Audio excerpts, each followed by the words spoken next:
In an abandoned warehouse in a small town in Colorado, Trevor is dancing with his girlfriend Nina, while his friend Kyle shares some kisses with his fling of the day. Suddenly Kyle coughs some blood, but his girl keeps kissing him anyway. Trevor and Nina are disgusted by this and go to another room, where something is running in the shadows. Meanwhile, the town wakes up to discover the state has sent military forces to organize a 24-hour-long quarantine. The roads are blocked so nobody is allowed to leave or enter the town. Soon a traffic jam takes over the road and people start to complain about the situation, even arguing with the soldiers because no explanation has been given. A couple in particular are desperate to leave because they want to take their sick son to a hospital in the city. Corporal Sarah convinces them to take the boy to the hospital in town because the army has brought specialists who are already checking on sick people. Then she asks Captain Rhodes if the specialist's story is true, but Rhodes reminds her to shut up and follow orders. At the radio station, a soldier keeps an eye on DJ Paul to make sure he passes on the necessary information to the public. Back at the warehouse, Trevor is startled by something in the shadows, but it's just Nina. As he announces it's time to leave, Kyle's nose starts to bleed. He still asks his girl to go home with him, but she's worried he may be sick and leaves on her own. While Kyle leaves in Trevor's car, his fling crosses the forest, where she suddenly hears some roaring. She tries to run away as the mysterious creature chases after her, but sadly she trips and rolls on the ground until she falls in the water. At that moment the creature finds her and drags her away to eat her. Moments later a group of privates arrives at the roadblock and Salazar tries to tease Sarah, who responds by putting him to work. Then she takes Crane to town with her to visit her childhood home. Inside she finds her brother Trevor and Nina doing it on the couch and scolds them for not picking up her calls. Neither of them knows about the quarantine, which makes Sarah angrier since her mother needs constant care. Sarah rushes upstairs and checks on her mom Francine, who isn't feeling well. She claims it's just a cold, but Sarah announces she's taking her to the hospital anyway. Downstairs, Nina realizes she has lots of messages from her dad too. Sarah comes back and Trevor explains Francine has been feeling ill since early in the morning. Nina tells her about Kyle's symptoms and Trevor wants to check on him, but Sarah tells her to stay home with their mom while she does the checking. Night has fallen by the time Sarah and Crane make it to Kyle's house and they're surprised to find the door open. The rooms are covered in blood, so the soldiers carefully search the building, but Kyle is nowhere to be seen. When Crane stands against the curtains, two bodies suddenly fall on top of him. It's Kyle's parents, who have been mauled. Sarah tries to call the cops but the phone isn't working, so on her way out she uses the military radio to call her captain. Rhodes explains they've blocked all phone lines until they control the situation because there are too many rumors going around and promises to send the police to Kyle's house. Afterward Sarah picks up Francine, Trevor, and Nina to go to the hospital. During the ride, Francine's nose starts bleeding. When they finally make it to the hospital, the place is packed with patients experiencing the same symptoms and the nurse tells Sarah to wait in line like everyone else. Nina's father is in this hospital too, so she and Trevor visit him. At that moment Sarah notices Salazar and other soldiers guarding the hospital, which makes her realize this is serious and not just a routine exercise like they were told. Then Rhodes brings Sarah to meet Dr. Logan from the CDC. Logan asks if Kyle's parents had bite marks and she says yes, but she doesn't think it was an animal because it couldn't have hidden the bodies behind the curtains. In the waiting room, Crane notices that Francine and many other patients are freezing, so he goes to tell Sarah and Logan. At the same time Nina's father goes through the same thing. A virus moves very quickly inside his body until the man transforms into a zombie and jumps off the bed to attack his own wife, biting her face off. Meanwhile at the power plant, a worker is suddenly jumped on by two zombies, who push her against the fence to devour her. The shaking of the fence plus the falling blood causes a short circuit that lights both zombies on fire. As the plant's machinery starts failing, the town's lights begin to malfunction too. There are some zombies driving around and soon their cars crash in the middle of the street, sending a body flying. At Kyle's home, 3 cops are searching the rooms and find a third body between the dead couple. It's Kyle himself, who has become a zombie and now jumps on the cops to try to kill them all, not caring about their guns. At the radio station, Paul and his guard soldier hear all the screaming and look out the window to discover the zombies dragging humans away to feed. The soldier runs outside to help the civilians, only for a bunch of zombies to ambush him and take him away to eat him too. Paul sees another zombie coming after him, so he rushes back into the radio station and locks the door. In the hospital, the backup generators bring the power back just in time for the frozen people to become zombies too. They all go crazy and start attacking any normal human they can reach. Trevor and Nina run out of her father's room and watch in shock how a zombie walks on the ceiling to then jump on a nurse. Some zombies see them and come after them, so the couple begins running away and tosses any object they can find to slow the creatures down. They make it through the back door and block it with a trash container, but there are other zombies already outside, so the couple runs to escape by jumping over the fence. Inside, the chaos and massacre are getting worse as blood is spilled all over the place. Almost no humans are left and there are too many zombies to fight at the same time, so Rhodes runs into an empty corridor and blocks the door to keep the zombies out. Sarah finds him and asks about her mother, but there's no chance of finding her now. Then Rhodes opens another door to find an exit, only for a bunch of zombies to come out. He manages to push a few off, but soon there are too many creatures to handle and Rhodes is captured to be devoured. Seeing this, Sarah, Logan, and Crane run to another corridor to find an empty room to hide in. Logan pushes Crane to go first, causing him to drop the car keys. A zombie notices Crane on the floor and tries to attack him, but Sarah drags him into the room just in time and locks the door. A furious Crane pushes Logan for what he did, yet Logan pretends he doesn't know what Crane means. After Sarah and Crane push some furniture in front of the door, the group looks out the window and notices the zombies have taken over the parking lot too.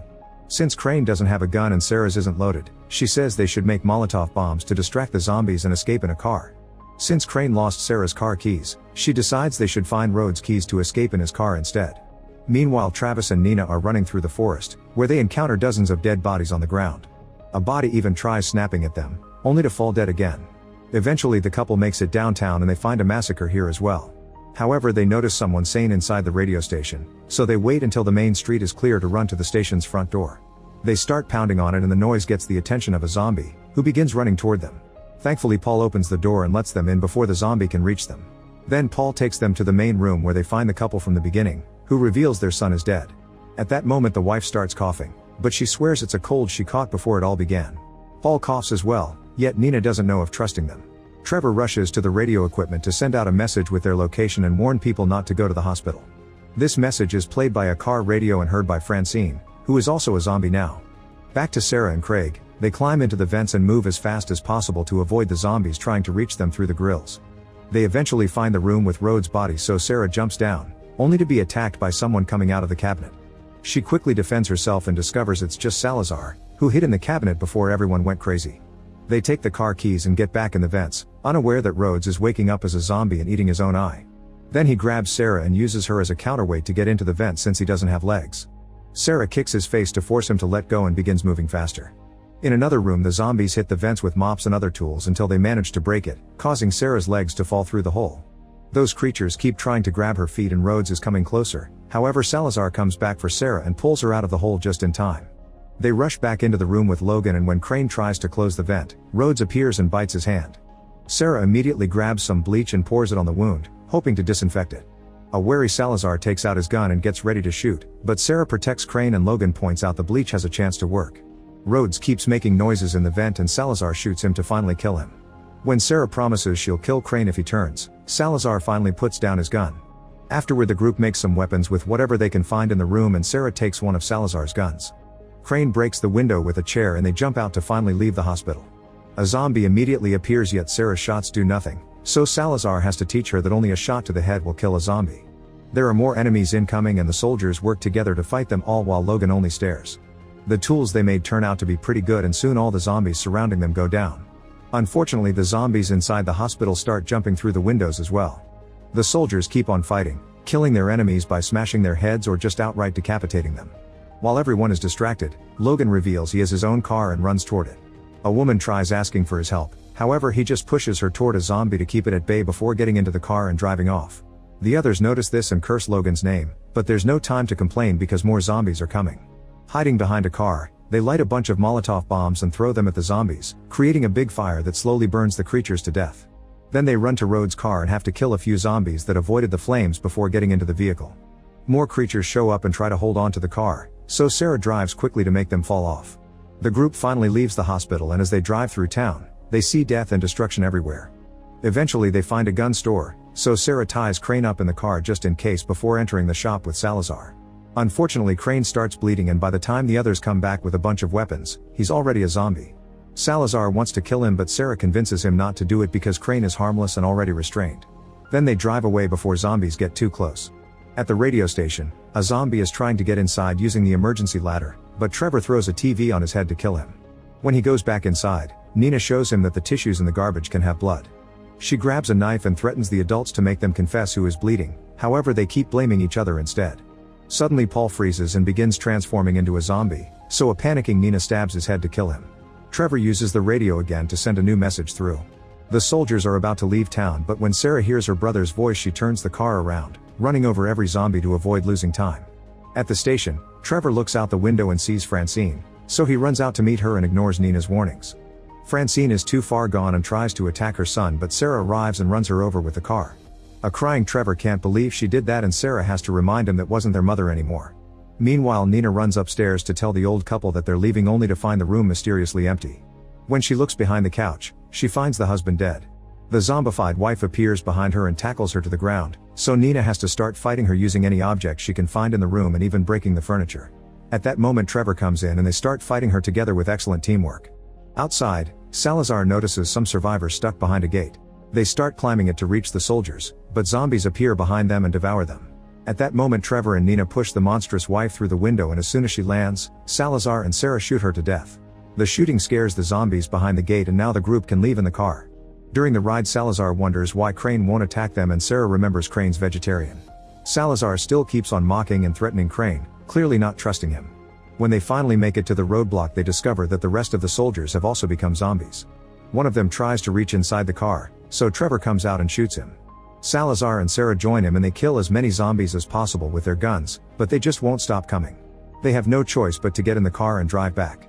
They don't know where else to go, so Trevor tells them about the abandoned warehouse. Sarah takes the car through the woods and they notice Kyle running among the trees. He jumps ahead and breaks the car's front window, causing it to lose control. As they struggle to keep Kyle's mouth away from their bodies, the car keeps going and crashes against a tree. Now Kyle is stuck between the wood and the broken glass, so Sarah can easily shoot him in the head. Afterward, the group keeps moving on foot and brings Crane along. Salazar never stops threatening him or insulting him, so by the time they make it to the warehouse, Crane is done. He starts shouting to give away their location, and soon a bunch of zombies break the door and the walls to attack them. The humans open fire, but there are too many enemies to deal with, so Trevor tells his friends to follow him.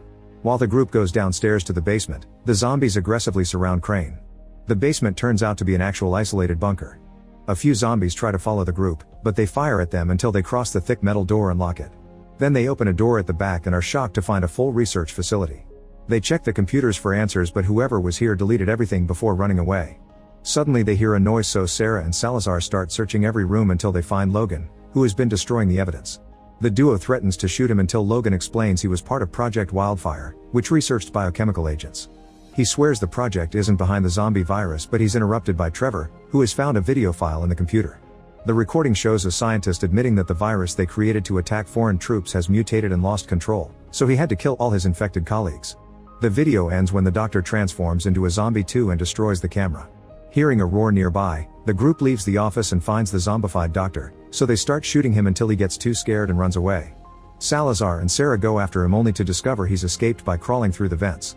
A different zombie tries attacking Salazar, but he quickly decapitates her. The duo then goes back to the others, shooting at the vents whenever they hear a noise.